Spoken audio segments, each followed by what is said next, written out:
आता बैलगाडी शर्यतीचा नाद गाड्या सुटल्या बडे बाबा केसरी मैदानातला फायनल सुटला एक बाद झाला आणि इकडं लढत चालू आहे कोण करणार आजच्या या मैदानातला एक नंबरचा मानकरी झाला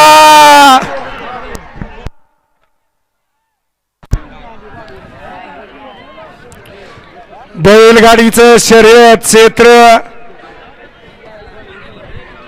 तर कुणी कुणाला कमी समजायचं नाही कमी लेखायचं नाही नशिबात असलं की सगळं काही साध्य होतंय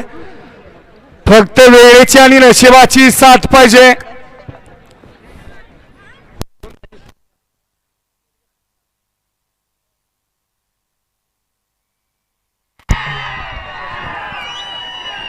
या फाटेचं वैशिष्ट्य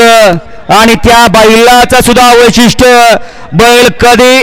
आतापर्यंत या फाटीवरती आलाय आणि बिगर गुलालाचा गेला नाही असं एकही मैदान झालं नाही असं निमसोड गाव आणि हा बकासूर बैल या दोघांचं एक गमक आहे